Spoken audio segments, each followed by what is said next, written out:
আমি হলাম দুইজন জবিহুল্লাহ, যারা আল্লাহর জন্য নিজেদের জানকে উৎসর্গ করতে চেয়েছিল, এমন দুইজনের সন্তান হলাম আমি নবী মুহাম্মদ সাল্লাল্লাহু আলাইহি ওয়াসাল্লাম।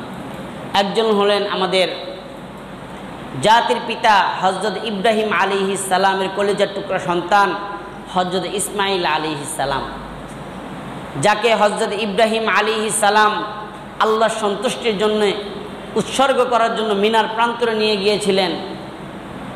কিন্তু আমার আল্লাহ চান ইসমাইলের বংশধারায় আমার নবী এই পৃথিবীতে আগমন করুক। এই জন্য সেই দিন হযরত ইসমাইল আলাইহিস সালাম মিনার চত্বরে কোরবানি হন নাই, তার পরিবর্তে আল্লাহ তাআলা জান্নাতের একটা দুম্বাকে কোরবানি করে দিয়েছে। ঠিক একইভাবে হযরত ইসমাইল আলাইহিস সালামের বংশধারা চলতে চলতে আব্দুল মুত্তালিবের ঔরসে জন্মগ্রহণ করেছিলেন খাজা আব্দুল্লাহ। খাজা আব্দুল্লাহকে যখন উৎসর্গ করার জন্য কাবার চত্বরে আব্দুল মুত্তালিব নিয়ে গিয়েছিলেন, আমার আল্লাহ চান খাজা আব্দুল্লাহর ঐরসে আমার আপনার প্রিয় হাবিব মুহাম্মদ আরবি সাল্লাল্লাহু আলাইহি ওয়াসাল্লাম এই পৃথিবীতে আগমন করুক।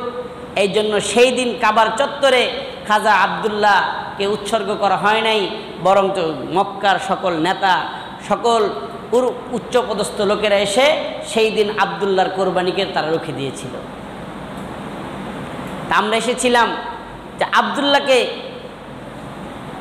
উৎসর্গ করার জন্য আব্দুল মুত্তালিব যখন কাবার চত্বরে নিয়ে গেল, আব্দুল মুত্তালিবের বড় ছেলে হারেস এসে আব্দুল মুত্তালিবকে ধাক্কা মেরে সরিয়ে দিল এবং বলতে লাগলো, আব্বা জান, আপনি আব্দুল্লাহকে জবাহ করবেন না, আব্দুল্লাহর পরিবর্তে আমরা আরও বাকি যেই 9 ভাই আছি আমাদের মধ্য থেকে যাকে ইচ্ছা আপনি তাকে উৎসর্গ করে দিন, আমাদের কোনো আপত্তি নাই, কিন্তু আব্দুল্লাহকে জবাহ করা যাবে না। পরবর্তীতে তিনি দেখলেন যে লটারির মধ্যে আব্দুল্লাহর নাম এসেছে, কিন্তু আব্দুল্লাহর পরিবর্তে আমি কিভাবে তোমাদের 9 জনকে জবাহ করি। তো তারা আবার সেই উপাসিকা, জিন উপাসিকা, যারা জিনের মাধ্যমে তারা বিভিন্ন ভবিষ্যতের বাণী বলতো মানুষদেরকে, তাদের কাছে যাওয়ার পরে পরামর্শ করলো আব্দুল্লাহকে মক্কার কোনো ব্যক্তি জবাহ করতে দিবে না, এখন আমি কি করতে পারি। তখন ওই জিন উপাসিকা পরামর্শ দিল যে আপনি রক্তপণ দেন, মুক্তিপণ দেন, জানের বিপরীতে আপনি কিছু আল্লাহর রাস্তায় সদকা করে দেন। তো সেই যুগে একজন জানের বিপরীতে আল্লাহর রাস্তায় 10টি উট দান করা হতো। কয়টি উট? 10টি উট দান করা হতো। তো উপাসিকা বলল, আপনি এক তীরের মধ্যে আব্দুল্লাহর নাম লিখবেন, আরেক তীরের মধ্যে মুক্তিপণ লিখবেন, তীর ঘোরানোর পরে আপনি উঠাবেন, যদি আব্দুল্লাহর নাম উঠে তাহলে আবার 10টি মুক্তিপণ নির্ধারণ করবেন। এইভাবে যতক্ষণ পর্যন্ত ওই মুক্তিপণের তীর না উঠবে ততক্ষণ পর্যন্ত আপনি তীর ঘোরাতেই থাকবেন। তা আব্দুল মুত্তালিব কাবার চত্বরে এসে একটা তীরের মধ্যে লিখলেন মুক্তিপণ, আরেকটা তীরের মধ্যে আব্দুল্লাহর নাম লিখে তীরগুলা ঘোরাতে লাগলো।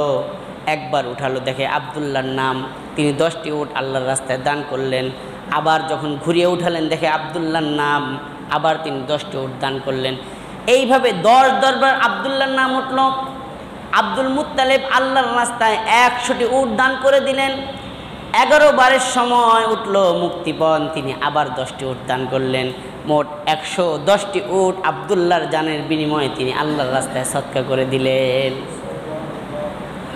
দেখেন আল্লাহর কাছে আব্দুল্লাহর জানটা কত প্রিয়। কেন? তার বংশধারায় কে আগমন করবে? আমার আপনার নবী মুহাম্মদ আরবি সাল্লাল্লাহু আলাইহি ওয়াসাল্লাম। এই জন্য আব্দুল্লাহ তার জানের মুক্তিপণ হিসাবে 110টি উট আল্লাহর রাস্তায় দান করে দিলেন। তারপরে আব্দুল্লাহ যখন প্রাপ্তবয়স্ক হলো, এখন তাকে বিবাহ দেওয়ার পালা। এখন আব্দুল্লাহর চেহারা, সুরত এবং আচরণে মক্কার সব মানুষ মুগ্ধ। সব মেয়ের বাবারা চান তার মেয়েটাকে আব্দুল্লাহর কাছে বিবাহ দিতে। বিভিন্ন দিক থেকে প্রস্তাব আসতে লাগলো যে আমার মেয়েকে তোমার ছেলের জন্য নাও, তোমার ছেলে আব্দুল্লাহর সাথে আমার মেয়ের বিবাহ দিয়ে দাও। এইভাবে বিভিন্ন দিক থেকে প্রস্তাব আসতে লাগলো। কিন্তু আব্দুল মুত্তালিব ঠিক করলেন মদিনার জুহরা গোত্রের হযরতে আমেনা, মা আমেনাকে আব্দুল্লাহর সাথে বিবাহ করার জন্য তিনি প্রস্তাব গ্রহণ করলেন। তা আব্দুল্লাহকে নিয়ে যাওয়া হচ্ছে মেয়ের বাড়িতে। পথিমধ্যে রাস্তা আটকে দাঁড়িয়েছে রুবিয়া বিনতে নুফাইল, তিনি রাস্তা আটকে দাঁড়িয়েছে, বলতেছে আব্দুল্লাহকে মদিনায় নিয়ে যাওয়া যাবে না, আমাকে আব্দুল্লাহকে বিবাহ করতে হবে। যখন বারবার সে পিড়াপিড়ি করছে যে আমার সাথে আব্দুল্লাহর বিবাহ দিয়ে দেন, আব্দুল্লাহ কোনো মতে রাজি হচ্ছে না। এক পর্যায়ে যখন ওই মহিলা দেখলো যে আব্দুল্লাহ কোনোভাবেই আমাকে বিবাহ করতে রাজি হচ্ছে না, সর্বশেষ সে প্রস্তাব দিল, যদি তুমি আমাকে বিবাহ করো তাহলে তোমাকে আমি 100 উট উপহার দিব। তারপরও আব্দুল্লাহ রাজি হচ্ছে না। তারপরে ওই রুকাইয়া বিনতে নুফাইল তিনি সর্বশেষ যেহেতু রাজি হচ্ছে না বিবাহতে, তিনি তাকে এই প্রস্তাব দিলেন, তুমি যদি আমাকে বিবাহ না করো কমপক্ষে আমার সাথে তুমি মিলামেশা করে যাও। কিন্তু আব্দুল্লাহ এই প্রস্তাবেও রাজি হলো না। তারপর তিনি চলে গেলেন মদিনায়। মদিনায় যাওয়ার পরে মা আমিনার সাথে বিবাহ হলো। বিবাহ হওয়ার পরে মদিনার ঐতিহ্য ছিল বিবাহর পরে স্বামী নতুন কনের বাড়িতে 7 দিন বেড়াবে। কয়দিন বেড়াবে? 7 দিন। তো সেখানে কনের বাড়িতে 7 দিন বেড়ানোর পরে তার সাথে বাসর হয়ে গেল। পরবর্তীতে তিনি যখন আবার মক্কায় ফিরে আসছেন, আবার সেই রুকাইয়া বিনতে নুফাইল সাথে দেখা, কিন্তু সে আর তার পথ এবার বাধা দিচ্ছে না, এবার সে কিছুই বলছে না, তাকে এমনি যেতে দিচ্ছে। আব্দুল্লাহ আশ্চর্য হয়ে গেল যে যাবার সময় আমি তোমার কাছ থেকে অনেক চেষ্টা কষ্ট করে তোমার হাত থেকে ছুটে আমি মদিনায় গিয়েছি, কিন্তু এবার আমি আবার মক্কায় ফিরে যাওয়ার সময় তুমি তো কোনো আগ্রহই দেখাচ্ছ না আমার প্রতি, কারণটা কি? তখন রুকাইয়া বিনতে নুফাইল বললেন যে আমি তোমাকে বিবাহ করতে চেয়েছি তোমার ধন সম্পদ, তোমার প্রভাব প্রতিপত্তি, তোমার সুনাম সুখ্যাতির জন্য নয়, বরং আমি, ওই মহিলা ছিল জিন উপাসিকা, জিনের মাধ্যমে সে জানতে পেরেছে এই আব্দুল মুত্তালিবের সন্তান আব্দুল্লাহর ঐরসে নবীউজ্জামান, নবী আখিরি জামান, বিশ্বনবী মুহাম্মদ আরবি সাল্লাল্লাহু আলাইহি সাল্লাম আগমন করবে। এই নবুয়তির মা হয়ে নিজেকে ধন্য করার জন্য তিনি আব্দুল্লাহর সাথে বিবাহ বসতে আগ্রহ করেছিলেন। বলতেছে এখন তো আমি যেই নূরের কারণে যেই মুহাম্মদ আরবির মা হওয়ার জন্য ধন্য হতে চেয়েছিলাম, সেই নূর আর তোমার কপালের মধ্যে নাই, সেই নূর চলে গেছে তুমি যাকে বিবাহ করেছো তার গর্ভে। এই জন্য এখন তোমাকে বিবাহ করার প্রতি আমার কোনো ইন্টারেস্ট নাই। তো মুহতারাম হাজিরিন, তো মা আমিনা বিবাহ হয়ে গেল। মুহাম্মদ আরবি সাল্লাল্লাহু আলাইহি সাল্লাম যখন মা আমিনার গর্ভে, এর কিছুদিন পরে আব্দুল মুত্তালিবের ব্যবসার ডাক চলে আসলো ফিলিস্তিনের দিকে। তিনি ব্যবসার উদ্দেশ্যে রওনা হয়ে গেলেন ফিলিস্তিনে। দীর্ঘ কয়েক মাস ব্যবসা বাণিজ্য করার পরে তিনি আবার যখন মক্কায় ফিরে আসতে চাইলেন, মদিনা ছিল তার শ্বশুর বাড়ি, আবার তার মামার বাড়ি। তো আব্দুল্লাহ চাইলেন যে মামার বাড়িতে আমি কিছু সময় বেড়াবো। বেড়ানোর উদ্দেশ্যে তিনি কাফেলাকে মক্কায় পাঠিয়ে দিলেন, নিজে মদিনায় রয়ে গেলেন। মদিনায় তিনি কয়েকদিন বেড়ানোর পরে আবার মক্কায় যাবার উদ্দেশ্যে একটা কাফেলা ঠিক করলেন। সেই কাফেলায় আব্দুল্লাহ রওনা দিবেন, এমন সময় হঠাৎ করে তিনি অসুস্থ হয়ে পড়লেন। এমন অসুস্থ হয়ে পড়লেন যে কাফেলার সাথে আর আসা তার সম্ভব হলো না। তিনি কাফেলা পাঠিয়ে দিলেন এবং তিনি মদিনায় রয়ে গেলেন। এবং ওই কাফেলাকে বললেন যে আমার বাবাকে যে বলবা আমি আব্দুল্লাহ মদিনায় অসুস্থ হয়ে পড়েছি। ওই কাফেলা পৌঁছে যখন আব্দুল মুত্তালিবকে খবর দিল তোমার ছেলে মদিনায় অসুস্থ হয়ে পড়েছে, আব্দুল মুত্তালিব সাথে সাথে তার বড় ভাই হারেসকে পাঠিয়ে দিলেন আবদুল্লাহকে নিয়ে আসার জন্য। হারেস মদিনায় পৌঁছেই শুনলেন আব্দুল মুত্তালিব আর দুনিয়ার বুকে নাই। কষ্টে ভরাক্রান্ত হৃদয় নিয়ে তিনি আবার মক্কায় ফিরে আসলেন। মা আমেনাকে এই খবর দিলেন, বাবাকে আবার এই খবর জানালেন যে আবদুল্লাহ তো পৃথিবী থেকে চলে গেছে। মা আমেনা চোখে মুখে অন্ধকারের ছায়া নেমে আসলো যে গর্বে তার সন্তান, কিন্তু সন্তান দুনিয়াতে আসার আগেই পিতা হারিয়ে গেল। তা আব্দুল মুত্তালিব মুহাম্মদ আরবি সাল্লাল্লাহু আলাইহি সাল্লামের মা আমিনার দায়িত্ব নিয়ে নিলেন। তো তিনি তাকে দেখভাল করতে লাগলেন। অল্প কিছুদিন পরে মা আমিনার কোল জুড়ে বিশ্ব মানবতার মুক্তির দূত, মানবতার কাণ্ডারি, উম্মতের দরদি মুহাম্মদ আরবি সাল্লাল্লাহু আলাইহি সাল্লাম রবিউল আউয়াল মাসের 12 রবিউল আউয়াল সোমবার দিন সুবহ সাদিকের সময় গোটা পৃথিবীকে ধন্য করে তিনি এই ধরাধামে আগমন করলেন। সুবহানাল্লাহ। তো বিশ্বনবী সাল্লাল্লাহু আলাইহি সাল্লাম আগমন করলেন এই পৃথিবীতে। যিনি এই পৃথিবীর শান্তি মুক্তি নিয়ে এসেছেন, তিনি এসেই দেখলেন তার পিতা তার আগে দুনিয়া ছেড়ে বিদায় নিয়ে চলে গেছেন। উম্মতের দরদি নবী এতিম হয়ে পৃথিবীর বুকে আগমন করলেন। তো মা আমেনা শিশু মুহাম্মদ সাল্লাল্লাহু আলাইহি ওয়াসাল্লাম যখন গর্ভে ছিল, মা আমেনা মাঝে মাঝেই স্বপ্ন দেখতেন।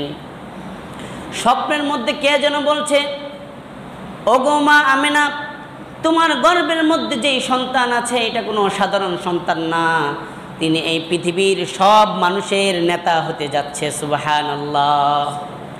তোমার গর্ভে যে সন্তান আছে তিনি হবেন এই পৃথিবীর সকল মানুষের লিডার, সকল মানুষের নেতা, বিশ্ব মানবতার মুক্তির দূত। সুতরাং তোমার গর্ভে যেই সন্তান আছে এই সন্তানকে নিয়ে তুমি গর্ব করো, এই সন্তানকে নিয়ে তুমি নিজেকে ধন্য মনে করো, এবং এই তোমার সন্তান যখন দুনিয়াতে আগমন করবে তার নাম রাখবা মুহাম্মদ। তার নাম রাখবা কি? মুহাম্মদ। কিন্তু আশ্চর্যের বিষয় হচ্ছে এই যে মুহাম্মদ নাম তাকে স্বপ্নযুগে রাখার জন্য নির্দেশ দেওয়া হলো। হযরত আদম আলাইহিস সালাম থেকে শেষ নবী মুহাম্মদ সাল্লাল্লাহু আলাইহি সাল্লাম পর্যন্ত কোনো মানুষের নাম আগে আর মুহাম্মদ ছিল না। একবারে ইউনিক ইনটেক একটা নাম, যেই নাম পৃথিবীতে আগে কোনো মানুষ ব্যবহার করে নাই। তবে একটা মজার ব্যাপার হচ্ছে, এক এলাকার 3 জন লোক ছিল। তারা একজন বাদশার কাছ থেকে, দিনদার বাদশার কাছ থেকে গল্পে গল্পে শুনেছে যে নবী আখিরুজ জামান, পৃথিবীর বুকে সর্বশেষ নবী হিজাজ থেকে আগমন করবে। যিনি হিজাজে জন্মগ্রহণ করবে, মক্কা মুকাররমায় জন্মগ্রহণ করবে, তার নাম থাকবে মুহাম্মদ। এই ঘটনা শোনার পরে ওই 3 জন ব্যক্তি শপথ করেছে যে আমাদের যদি কোনো পুত্র সন্তান হয় আমরা তার নাম রাখবো মুহাম্মদ। এই নবীর এই খাতিরে পরবর্তীতে ওই 3 জন ব্যক্তির সন্তান হয়েছে, 3 জন পুত্র সন্তান হয়েছে। তারা 3 জন পুত্রের নাম রেখেছে মুহাম্মদ। একজনের নাম মুহাম্মদ ইবনে সুফিয়ান, একজনের নাম মুহাম্মদ ইবনে মাহিয়া, আরেকজনের নাম মুহাম্মদ ইবনে হিমরান। তাহলে নবীর নাম মুহাম্মদ, এই জন্য নবীর নামের সাথে মিশিয়ে তাদের নাম রেখেছে। এই জন্য আমাদের নবীর নাম একেবারে ইউনিক এবং ইনটেক, যা আদম আলাইহিস সালাম থেকে ঈসা আলাইহিস সালাম পর্যন্ত কোনো ব্যক্তির নাম মুহাম্মদ ছিল না। আল্লাহ তাআলা স্বপ্নযুগে মা আমিনাকে নির্দেশ দিলেন, তোমার এই পুত্র জন্মগ্রহণ করার পরে তার নাম রাখবা মুহাম্মদ। অপরদিকে খাজা আব্দুল মুত্তালিব, নবীজির দাদা, তিনিও স্বপ্ন দেখলেন যে আল্লাহ তাআলা তাকে নির্দেশ দিচ্ছেন স্বপ্নযুগে, তোমার নাতি দুনিয়ায় আগমন করার পরে তার নাম রাখবা মুহাম্মদ।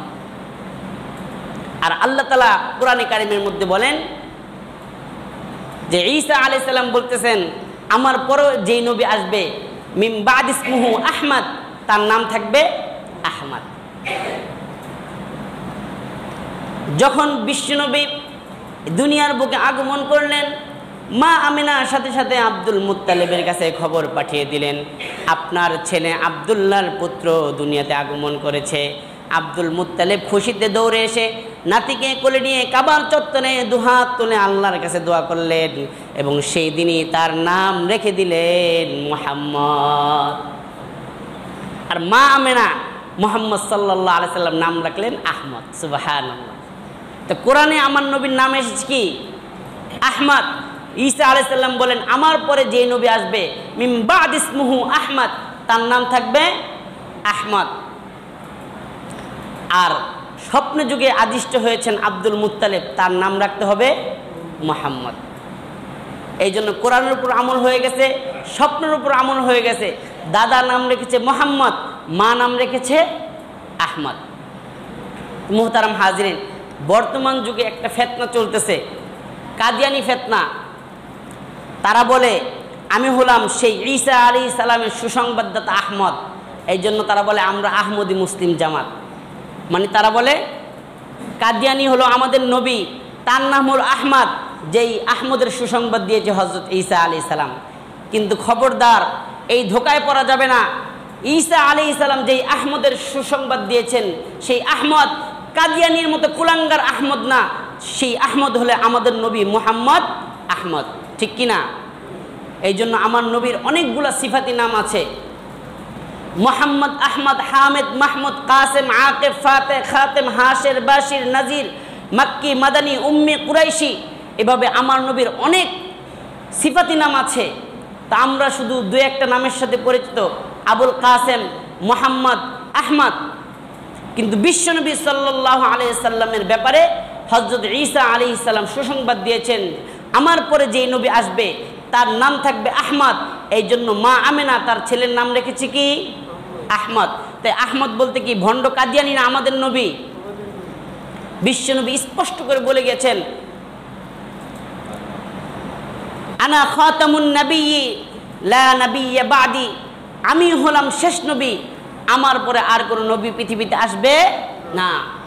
আল্লাহ তাআলা কোরআনের মধ্যে বলেন, মা কানা মুহাম্মাদুন আবা আহাদিম মির রিজালিকুম ওয়ালাকিন রাসূলুল্লাহি ওয়া খাতামান নাবিয়্যিন। আমি মুহাম্মদ সাল্লাল্লাহু আলাইহি সাল্লামকে কোনো পুরুষদের পিতা হিসেবে তাকে দুনিয়াতে পাঠাই নাই, এবং আমার এই নবী হলো সর্বশেষ নবী। বিশ্বনবী নিজে হাদিসে বলতেছেন আমি সর্বশেষ নবী, অপরদিকে আল্লাহ বলতেছেন মুহাম্মদ সর্বশেষ নবী। তাহলে কাদিয়ানি, আহমদিয়া, এই ভণ্ড নবী আবার আসলো কোথা থেকে? সুতরাং কাদিয়ানি কি নবী না ভণ্ড নবী? আল্লাহ রাসূল বলেছেন আমার পরে 30 জন মিথ্যাবাদী ভণ্ড নবী দুনিয়াতে আত্মপ্রকাশ করবে। কতজন? 30 জন। নবীর জমানায় একজন নবী ছিল মুসাইলামাতুল কাজ্জাব। সে নবী থাকা অবস্থায় নবুয়তি দাবি করেছে। সে বলে যে নবুয়ত হলো আমি আর তোমার মধ্যে অর্ধ ভাগাভাগি, নবুয়তি অর্ধেক তোমার আর অর্ধেক আমার। তো মুহতারাম হাজিরিন, কিয়ামত অতি সন্নিকটে, একের পর এক ফিতনা আসতে থাকবে। এই ফিতনা থেকে আমাদেরকে কোরআন এবং সুন্নাহর আলোকে ফিতনা থেকে আমাদেরকে বেঁচে থাকতে হবে, ফিতনা থেকে আমাদেরকে দূরে থাকতে হবে। তো মুহতারাম হাজিরিন, আমরা বলছিলাম নবী করিম সাল্লাল্লাহু আলাইহি সাল্লাম যখন দুনিয়াতে আগমন করলেন, আব্দুল মুত্তালিব রাসূলের দাদা তাকে কাবার চত্বরে নিয়ে আল্লাহর কাছে দোয়া করলেন এবং তার নাম রেখে দিলেন মুহাম্মদ। 7 দিন পরে আব্দুল মুত্তালিব মক্কার সকল নেতাদেরকে নিয়ে একটা আয়োজন করলেন। সকলকে সুসংবাদ দিলেন যে আমার পুত্র আব্দুল্লাহর ছেলে মুহাম্মদ দুনিয়াতে আগমন করেছে। ওই দিক থেকে মদিনার এক ইহুদি হঠাৎ করে রাত্রে চিৎকার করে উঠেছে, হায় হায়, এই দুনিয়াতে শেষ নবীর আগমন ঘটে গেল। আজকে তো আকাশের মধ্যে সেই আহমদি তারকা আবির্ভাব হয়েছে, দুনিয়াতে তো শেষ নবী এসে গেল। এত জোরে তিনি চিৎকার করেছেন। রাসূলের এক সাহাবী হাসান বিন সাবিত তিনি বলেন, সেই মদিনার ইহুদির আওয়াজ আমি মক্কায় বসে শুনতে পেরেছি। সকালবেলা ইহুদি দৌড়ে আসলো কুরাইশ মঞ্চে, এসে বলল, গতকাল রাত্রে তোমাদের মধ্যে কোনো শিশু জন্মগ্রহণ করেছে নাকি? তো মক্কার লোকেদের তো কোনো খবর নাই, তারা বলে কোনো শিশু জন্মগ্রহণ করেছে কিনা আমরা জানি না। তো ইহুদি বলল, তোমরা এত গাফেল, তোমরা কি জানো গতকাল রাত্রে এই দুনিয়াতে কে আগমন করেছে?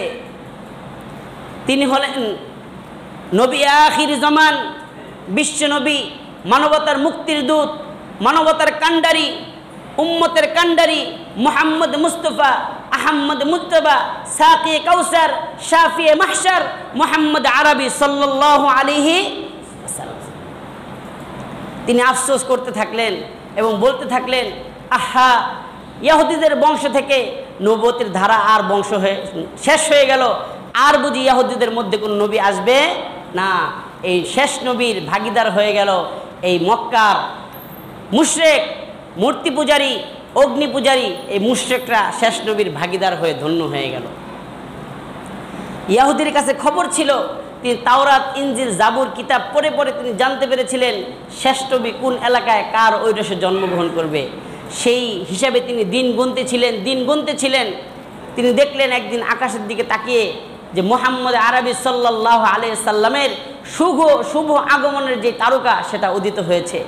তিনি তখন জানতে পারলেন আজকে রাত্রে মুহাম্মদ আরবি দুনিয়াতে আগমন করেছেন। তো মুহতারাম হাজিরিন, ইহুদি বেহুশ হয়ে পড়ে গেল।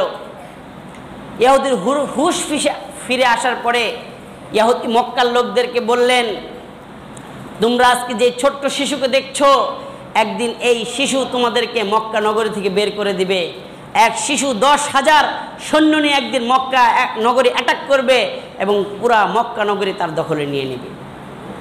সেই দিন মক্কার কুরাইশ কাফেররা তার এই কথাকে কোনো মূল্যায়ন করে নাই, যে আমরা এখন নেতা, আমাদের এই ক্ষমতা কে আবার চ্যুত করবে, আমাদের এই নেতাগিরি থেকে কে আবার আমাদের ক্ষমতা ছিনিয়ে নেবে।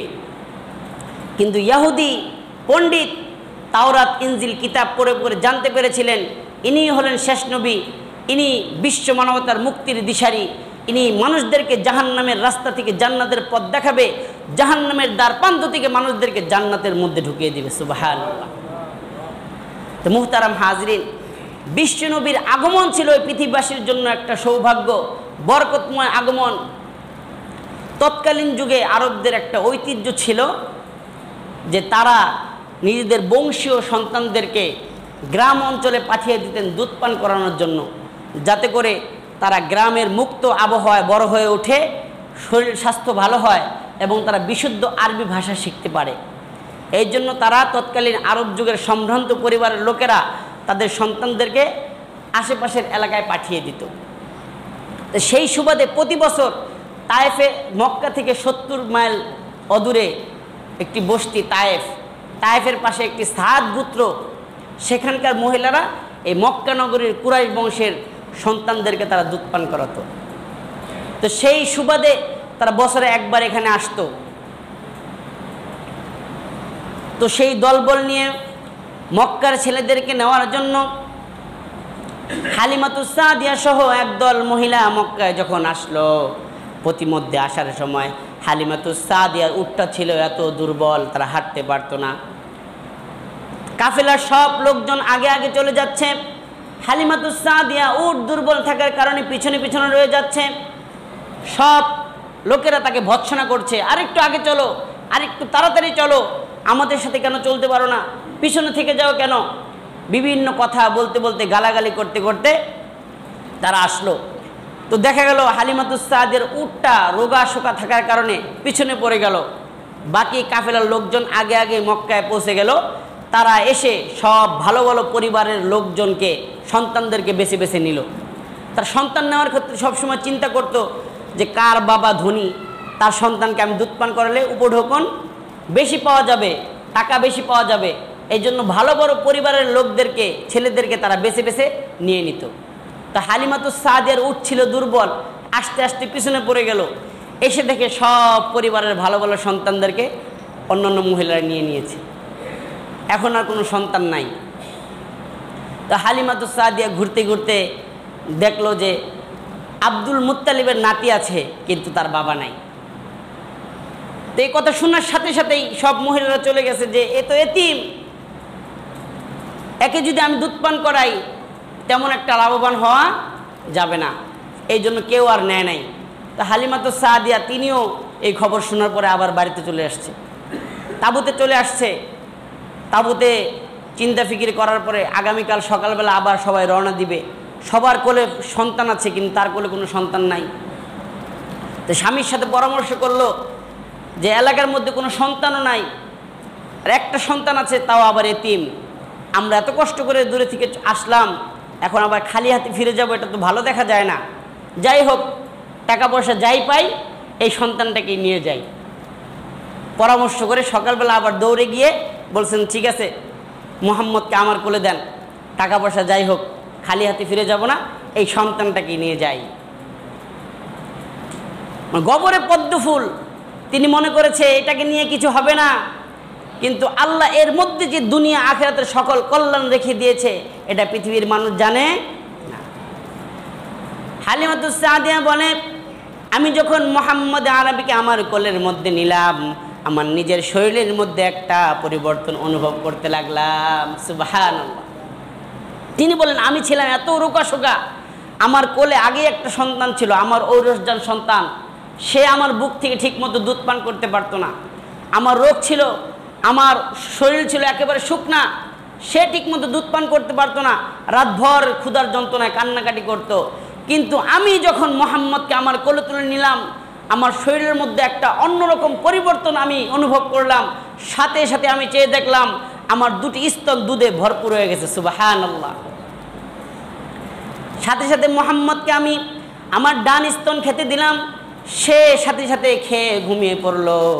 আমার কোলে যে আমার নিজের সন্তান ছিল, আমার সন্তান কখনো পেট ভরে দুধ পান করতে পারে নাই। দীর্ঘদিন পরে আমার সন্তান যখন বাম স্তন মুখে দিলাম, সাথে সাথে আমার সন্তানও দুধ পান করে ঘুমিয়ে পড়ল। সুবহানাল্লাহ। সাথে সাথে তিনি পরিবর্তন অনুভব করলেন। তো তিনি তখন থেকে মনে করলেন যে এটা কোনো সাধারণ সন্তান নয়। সাথে সাথে তিনি আদর করে তাকে তার তাঁবুর মধ্যে নিয়ে গেলেন। সে যে উটে পিঠে চড়ে আসছিল, আগেই বলেছে সেই উটটা ছিল একেবারে রোগা, অসুস্থ, দুর্বল, চলতে পারতো না। সেই উটের স্তনের মধ্যে দুধও ছিল না।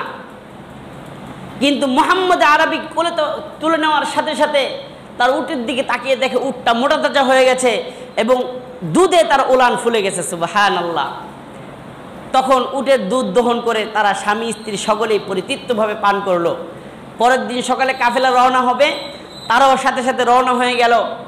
রওনা হওয়ার পরে এখন হালিমাতুস সাদিয়ার উট সবার আগে আগে দৌড়ায়। কাফেলার সব লোকজন বলে যে, হালিমা তুমি কি উট কি নতুন একটা উট কিনেছো, না উট পাল্টিয়েছো কারোর সাথে? তোমার উট তো এইভাবে চলার কথা না, তোমার উট তো থাকবে আমাদের পিছনে, এখন তোমার উট দিয়ে আমাদের সামনে সামনে দৌড়ায়। সুবহানাল্লাহ। তো হালিমাতুস সাদিয়া বলল, এটা আমার কোনো কারামতি না, আমি যে সন্তানকে কোলে তুলে নিয়েছি এটা হলো তার কারামতি, এটা হলো তার বরকত, তার বরকতে আমার রোগা উটকে আল্লাহ তাআলা সবল বানিয়ে দিয়েছে। সুবহানাল্লাহ। তো সবার আগে তিনি তার বসতিতে পৌঁছে গেলেন। বসতিতে পৌঁছার পরে সেখানে দুর্ভিক্ষ ছিল। দুর্ভিক্ষের কারণে, অনাবৃষ্টির কারণে, প্রচণ্ড খরার কারণে মাঠের ঘাসগুলো সব শুকিয়ে গেছে। মানুষেরা তাদের ছাগল দুম্বা যখন মাঠে চড়াতে যেত, ছাগল দুম্বা ঘাস না পেয়ে ক্ষুধার্ত অবস্থায় আবার বাড়িতে ফিরে আসতো, তাদের ওলানের মধ্যে কোনো দুধ থাকতো না। কিন্তু হালিমাতুস সাদিয়ার উটগুলো যখন মাঠের মধ্যে চড়তে যেত, ছাগলগুলো যখন মাঠের মধ্যে চড়তে যেত, বিকালবেলা যখন ফিরে আসতো তাদের পেট থাকতো ভরপুর এবং তাদের ওলান ভর্তি দুধ থাকতো। সুবহানাল্লাহ। তো সব রাখালকে তাদের মালিকেরা ধমকাতো এবং বোকাঝোকা দিতে থাকতো যে, তোমরা কোথায় ছাগল চড়াতে যাও? হালিমা যেখানে ছাগল চড়া তোমরা সেখানে যাবা, হালিমাতুস সাদিয়ার ছাগল যেখানে ঘাস খায় তোমরা সেখানে ঘাস খাওয়াবা, তাহলে তোমাদের ছাগলও পেট ভরে বাড়িতে আসবে। তারা সবাই তার ছাগলের সাথে ছাগল চড়াতে দিল, কিন্তু তার ছাগল পেট ভরে আসে, সকলের ছাগল খালি পেটে চলে আসে। এটা কি মাঠের বরকত না মুহাম্মদের বরকত? মুহাম্মদের বরকত। হালিমাতুস সাদিয়ার ছাগল পাথর চেটে খায় কিন্তু তার পেট ভরে যায়, আর অন্য ছাগলরা ঘাস খেলেও তাদের ওদর ভরে না। মুহতারাম হাজিরিন, বিশ্বনবীর অলৌকিকত্ব অনেক লম্বা, এগুলা জুমার আলোচনায় বলে শেষ করা যাবে না। তো যেগুলো একেবারে না বললো না, এই সংক্ষিপ্ত আলোচনা যে বিশ্বনবী মুহাম্মদ আরবি সাল্লাল্লাহু আলাইহি সাল্লামকে কোলে তুলে নিলেন, একটু দুধ পান করালেন। আজকে কিয়ামত পর্যন্ত তার নামের সাথে আমরা বলি হালিমা, তার নাম ছিল হালিমা, আমরা এখন বলি হালিমাতু সাদিয়া, সৌভাগ্যবান হালিমা। বিশ্বনবী এমন একজন মানুষ, এমন একজন পরশ পাথর, তার সাথে যে সম্পৃক্ততা গড়ে তুলেছে, তার জীবন রাঙিয়ে গেছে। কিয়ামত পর্যন্ত তারা রোল মডেলে পরিণত হয়েছে, মানুষজন তাদেরকে কিয়ামত পর্যন্ত অনুসরণ করবে, ঠিক কিনা? হযরত ওমর ফারুক তিনি ছিলেন একজন কুখ্যাত সন্ত্রাস, একজন হত্যাকারী। ছেলেদেরকে আমরা যখন বাঘ ভাল্লুক পাগল পুলিশের কথা বলে বলে খানা খাওয়াই, আরবের লোকের ওমরের কথা বলে ভয় দেখিয়ে ছেলেদেরকে বলতো ভাত খাও, তাড়াতাড়ি ভাত খাও, হাতি ওমর, ওই যে ওমর আসতেছে, ভাত খাও, নাহলে ওমর এসে তোমাকে শাস্তি দিবে। এমন একজন কুখ্যাত খুনি ব্যক্তি ছিল। কিন্তু সেই খুনি ওমর যখন মুহাম্মদ আরবির সংস্পর্শে আসলো, তিনি আমাদের রোল মডেলে পরিণত হলেন। কিয়ামত পর্যন্ত তার নাম নিলে আপনাকে রাদিয়াল্লাহু তাআলা আনহু বলতেই হবে। তো মুহতারাম হাজিরিন, বিশ্বনবীর যে অলৌকিকত্ব ঘটনা, এগুলো কি আমরা অর্জন করতে পারবো? কথা বলেন। আমরা সন্তান জন্মগ্রহণ করলে, সে তাকে কোলে নিলে কেউ কোনো ব্যক্তির স্বাস্থ্য ভালো হয়ে যাবে? কোনো এলাকায় গেলে ওই এলাকার দুর্ভিক্ষ চলে যাবে? তো বিশ্বনবী এটা ছিল তার খাস বৈশিষ্ট্য। এই বৈশিষ্ট্য আমরা চাইলেই অর্জন করতে পারবো না, কিন্তু বিশ্বনবীর জীবনের আরেকটি অধ্যায় আছে যেগুলো আমরা চাইলেই আমাদের নিজেদের মধ্যে আনতে পারি। বিশ্বনবীর জীবনের দুটি অধ্যায়, একটি হলো সূরাতুন নবী আর একটি হলো সিরাতুন নবী। একটি হলো বিশ্বনবীর গঠন, শরীরের গঠন, আকার আকৃতি, এগুলো তার সাথে খাস, এগুলো আমরা চাইলেই গ্রহণ করতে পারবো না। কিন্তু বিশ্বনবীর জীবনের আরেকটি গুরুত্বপূর্ণ অধ্যায় হচ্ছে সিরাতুন নবী, যেটা আমরা চাইলেই আমাদের 3.5 হাত বডির মধ্যে আমরা ফিট করতে পারি। তো বিশ্বনবী এটাই আমাদের জন্য আবশ্যক করেছে। আল্লাহ তাআলা কখনো বলেন নাই আমার নবীর যে সকল মুজিজা ছিল, আমার নবীর যেমন চেহারা ছিল, সুরত ছিল, সেমন চেহারা সুরত তোমরা ধারণ করো। কোথাও আল্লাহ তাআলা বলেছেন? রাসূল বলেছেন? কিন্তু বিশ্বনবী বলেন তারাকতু ফীকুম আমরাইন, আমি তোমাদের কাছে দুটি জিনিস রেখে যাচ্ছি, কিতাবুল্লাহ ও সুন্নাত রাসূলি, আমি রাসূলের সুন্নাত এবং আল্লাহর কিতাব। তোমরা যদি এই দুইটি জিনিসকে আঁকড়ে ধরো, লান তাদিল্লু, কখনো তোমরা পথভ্রষ্ট হবা না, গোমরা হবা না। তা আমাদের জন্য বিশ্বনবীর সুরত ধারণ করা আবশ্যক নয়, বিশ্বনবীর সিরত আমাদের জীবন ধারণ করা আবশ্যক। তো বিশ্বনবীর জীবনী আসলে এই অল্প সময়ের মধ্যে বলে শেষ করা যাবে না। তো বিশ্বনবীর এই আগমনের শুভ আগমনের মাস তো শেষ হয়ে যাচ্ছে। আমরা যদি এই মাস থেকে একটি জিনিস গ্রহণ করতে পারি, তাহলে আমাদের জীবন কামিয়াবি। সেটা হলো বিশ্বনবীর সিরত। বিশ্বনবীর জীবনী কেমন ছিল, বিশ্বনবীর আচার ব্যবহার কেমন ছিল, বিশ্বনবীর চাল চলন কথাবার্তা উঠা বসা কেমন ছিল, এটা যদি আমরা ধারণ করতে পারি তাহলে আমাদের জীবন ধন্য।